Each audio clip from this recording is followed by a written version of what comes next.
different modes of transverse waves which are formed in strings. ഇതാണ് ഇന്ന് discuss ചെയ്യുന്നത്. കഴിഞ്ഞ ക്ലാസ്സിൽ നമ്മൾ ട്രാൻസ്വേഴ്സ് വേവിൻ്റെ സ്പീഡ് കണ്ടായിരുന്നു. അപ്പോൾ സ്പീഡ് ഓഫ് ട്രാൻസ്വേഴ്സ് വേവ് എന്ന് പറഞ്ഞാൽ C is equal to root of T by mu. Or നമുക്ക് ഞാൻ ആ സി എന്ന് പറഞ്ഞാൽ വെലോസിറ്റി ആണ്, ഞാൻ വെലോസിറ്റിയെ തന്നെ വി എന്നും കൂടെ കൊടുത്തിരിക്കുന്നതേ ഉള്ളൂ. ഇതിൽ ഏത് ഇക്വേഷൻ വേണമെങ്കിലും നിങ്ങൾക്ക് എഴുതാൻ കുഴപ്പമില്ല. So v is equal to root of T by mu, where mu is the mass per unit length and t is the tension, v is the velocity of the transverse wave. So ഇവിടെ നമ്മൾ ഒരു string consider ചെയ്യുകയാണ്. String of length L and it is kept fixed between 2 points with a tension T. നമ്മുടെ ഈ സോണോമീറ്ററൊക്കെ ലാബിൽ ചെയ്യുന്ന experiment അതിലൊക്കെ ഈ ഒരു കാര്യമാണ്. അത് അവിടെ ഒരു സ്ട്രിങ് ആണ്. ആ ഒരു സ്ട്രിങ്ങിൽ ഒരു ടെൻഷൻ കൊടുക്കുന്നത് ഒരു മാസ് അതിൻ്റെ ഒരു എൻഡിൽ കൊടുക്കും. അങ്ങനെയാണ് അവിടെ ടെൻഷൻ കൊടുക്കുന്നത്. അപ്പോൾ ഇവിടെ ഒരു സ്ട്രിങ് എൽ ലെങ്ത്തുള്ള ഒരു സ്ട്രിങ്, അത് അതിൻ്റെ രണ്ട് എൻഡും ഫിക്സ് ചെയ്ത് വെച്ചിരിക്കുകയാണ്. ദെൻ ഇതിനൊരു ഡിസ്റ്റർബൻസ് കൊടുക്കുകയാണ്. അപ്പോൾ ഇവിടെ ഒരു ഡിസ്റ്റർബൻസ് കൊടുക്കുമ്പോൾ എന്ത് സംഭവിക്കും? ഇത് നമ്മൾ പ്ലഗ് ചെയ്യാണ്. അതിൻ്റെ സെൻറ്ററിൽ നിന്നൊന്ന് പ്ലഗ് ചെയ്യുന്നു. അപ്പോൾ പ്ലഗ് ചെയ്യുമ്പോഴത്തേക്കും it will execute transverse vibration അല്ലേ. അപ്പോൾ നമുക്ക് അതിങ്ങനെ പ്ലഗ് ചെയ്യുമ്പോഴത്തേക്കും ആ ഒരു സ്ട്രിങ് പ്ലഗ് ചെയ്യുമ്പോൾ നമുക്ക് അതിൻ്റെ ഒരു സൗണ്ട് കേൾക്കാൻ പറ്റും. എങ്ങനെയാണ് സൗണ്ട് കേൾക്കുന്നത്? അതിൻ്റെ ഫ്രീക്വൻസി അല്ലെങ്കിൽ നമുക്ക് കിട്ടുന്നത് എങ്ങനെയാണ്? അതായത് പ്ലഗ് ചെയ്യും, ഇതിങ്ങനെ വൈബ്രേറ്റ് ചെയ്യുകയാണല്ലോ, സ്ട്രിങ് ഇങ്ങനെ വൈബ്രേറ്റ് ചെയ്യാണ്. അപ്പോൾ ഇവിടെ വൈബ്രേറ്റ് ചെയ്യുമ്പോൾ മുകളിലോട്ട് പോകുമ്പോൾ എയർ ഒന്ന് കംപ്രസ്ഡ് ആകും, പിന്നെ അത് തിരിച്ച് എക്വിലിബ്രിയം പൊസിഷനിലേക്ക് വരും. അപ്പോൾ അവിടെ എന്താണ്, ഒരു റെയർഫാക്ഷൻ ആയിരിക്കും ഉണ്ടാകുന്നത്, പഴയ പോലെയാകും. പിന്നെ വീണ്ടും ഇത് സ്ട്രിങ് മുകളിലോട്ട് പോകുമ്പം എയർ കംപ്രസ് ചെയ്യും. അപ്പോൾ ഒരു കംപ്രഷനും റെയർഫാക്ഷനും ഒക്കെ കൂടിയിട്ടാണ്. അപ്പോൾ അവിടെ എന്താണ്, ഒരു ലോഞ്ചിറ്റ്യൂഡിനൽ സൗണ്ട് വേവ്സ് ക്രിയേറ്റ് ചെയ്യപ്പെടുന്നു. അങ്ങനെ നമുക്കതിൻ്റെ സൗണ്ട് കേൾക്കാനായിട്ട് പറ്റുന്നു. എനിവേ, ഇങ്ങനെ ഒരു ലെങ്ത്തിൽ നമ്മളൊരു ഡിസ്റ്റർബൻസ് കൊടുക്കുമ്പോൾ അല്ലെങ്കിൽ പ്ലഗ് ചെയ്യുമ്പോൾ അവിടെ ഒരു ട്രാൻസ്വേഴ്സ് വേവ് എക്സിക്യൂട്ട് ചെയ്യുന്നുണ്ട്.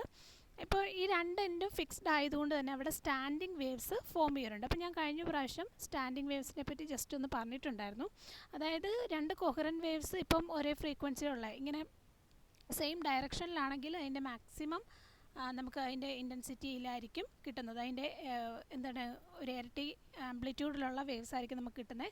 നേരെ മറിച്ച് രണ്ട് ഡയറക്ഷനിലാണ് ഈ വേവ് ട്രാവൽ ചെയ്യുന്നതെങ്കിൽ അവിടെ സ്റ്റാൻഡിങ് വേവ്സ് അല്ലെങ്കിൽ സ്റ്റേഷനറി വേവ്സ് ഫോം ചെയ്യാറുണ്ട്.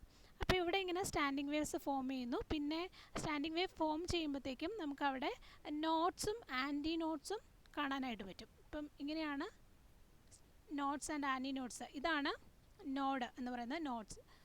ഇനി ഇതാണ് ഈ മാക്സിമം ഡിസ്പ്ലേസ്മെൻറ്റിനെ ആൻറ്റി നോട്ട്സ് എന്നും, ഇവിടെ ഒരു മിനിമം വെച്ചാൽ ഡിസ്പ്ലേസ്മെൻറ്റ് ഇല്ല, അവിടെ സ്റ്റേഷനറിയാണ്, ഇതിനെ ആൻറ്റി നോട്ട്സ് എന്നാണ് പറയുന്നത്. അപ്പോൾ ഈ ഒരു കേസിൽ string, if the string is vibrating in one loop, then knots are formed at the end. Okay, knots are formed at the two ends and anti knots in the middle. Okay, അപ്പോൾ ഒരു ലൂപ്പിലാണ് അത് vibrate ചെയ്യുന്നതെങ്കിൽ രണ്ട് എൻഡും എന്താണ്, notes ആണ്. Then ഈ centre അല്ലെങ്കിൽ middle എന്ന് പറയുന്നത് ആൻറ്റി നോഡാണ്.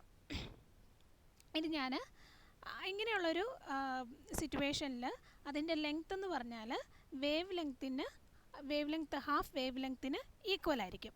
സോ അതുകൊണ്ടാണ് ലാംഡ ബൈ 2, ലാംഡ എന്ന് പറഞ്ഞാൽ wavelength, then lambda by 2 is equal to L എന്ന് ഞാൻ കൊടുത്തിരിക്കുന്നത്. അങ്ങനെയാണ് ഇതിൻ്റെ അകത്ത് ലാംഡ എന്ത് എഴുതാം, lambda is equal to 2L എന്ന് എഴുതാം.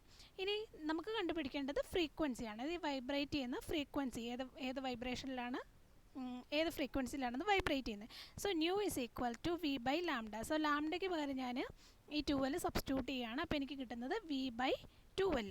ഇനി വി എന്ന് പറഞ്ഞാൽ എന്താണ്, speed of the transverse. Then what is speed, this one, v is equal to root of T by M. അപ്പോൾ ഞാനിതവിടെ സബ്സ്റ്റിറ്റ്യൂട്ട് ചെയ്തു, നമുക്ക് ഇങ്ങനെ ഒരു ഇക്വേഷൻ കിട്ടി. So nu is equal to 1/2L into root of T by mu. ഇതാണ് fundamental frequency എന്ന് പറയുന്നത്, അല്ലെങ്കിൽ ഫസ്റ്റ് ഹാർമോണിക് എന്ന് പറയുന്നത്. ഓക്കെ, അപ്പോൾ ഇഷ്ടംപോലെ ഇതിങ്ങനെ സ്ട്രിങ് വൈബ്രേറ്റ് ചെയ്യുമ്പോൾ കുറേ ഫ്രീക്വൻസിയിലുള്ള സൗണ്ട് നമുക്ക് കേൾക്കാനായിട്ട് പറ്റില്ല, കുറേ ഫ്രീക്വൻസിയിലുള്ള വേവ്സ് ഫോം ചെയ്യുന്നുണ്ട്. അപ്പോൾ ഇനി വരുന്ന ഫ്രീക്വൻസിനെയൊക്കെ നമുക്ക് ഓവർടോൺ എന്ന് പറയും. ഓക്കെ, ടോൺസ് എന്നാണല്ലോ നമ്മൾ പറയുന്നത്. അപ്പോൾ അതിന് ടോൺസ് അല്ലെങ്കിൽ ഓവർടോൺ, അങ്ങനെ കുറേ ഫ്രീക്വൻസിയിലുള്ള വേവ്സ് ആയിരിക്കും അവിടെ പ്രൊഡ്യൂസ് ചെയ്യുന്നത്.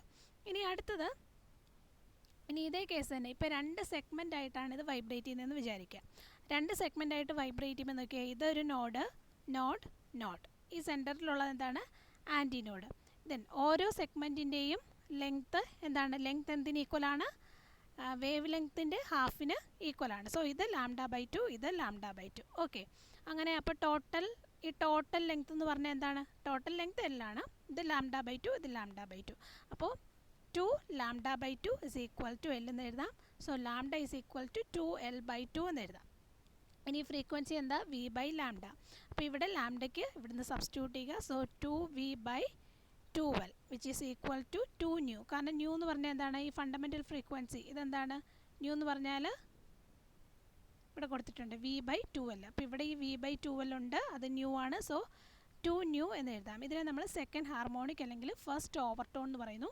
ഇത് ടെൻഷൻ്റെ ഒക്കെ ടൈമിൽ എഴുതിയിരിക്കുന്നതാണ്. അതായത് 2 × V/12 ഞാൻ 2ഉം 2ഉം കട്ട് ചെയ്തു, ബാക്കി V/L ഉണ്ട്. വിക്ക് പകരം ഞാൻ എന്ത് സബ്സ്റ്റിറ്റ്യൂട്ട് ചെയ്തു?